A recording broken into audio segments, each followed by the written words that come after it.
I'm Esther Goldberg, a clinical and educational psychologist specializing in ADHD and how it shapes personality.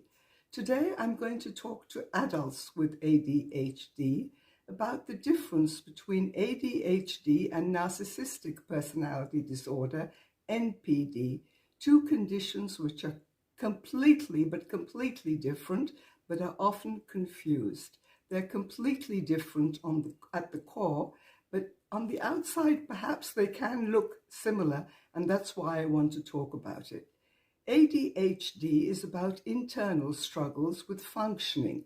It's a neurodevelopmental condition that affects how someone manages his attention, his impulses, and his emotions. People with ADHD often work much harder than others just to function in everyday life. They can be highly intelligent, yet struggle with staying focused, keeping track of tasks, and staying organized. The shame comes from the fact that despite their best efforts, they frequently fall short of expectations.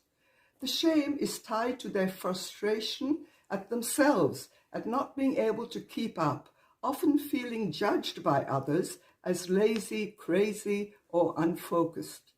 In total contrast, NPD, or narcissistic personality disorder, is about controlling others.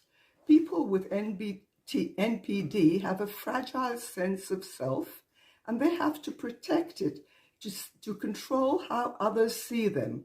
They seek admiration, validation, and dominance over others instead of struggling with personal tasks and internal conflicts like someone with ADHD. People with NPD focus on creating an image of superiority. They use grandiosity and endless manipulation to mask their internal vulnerability and shame. The shame they feel is deep and hidden. It's not about personal failure or frustration.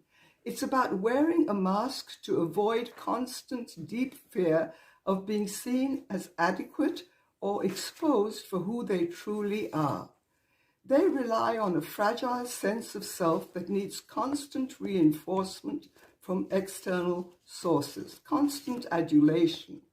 So why is it important to understand the difference?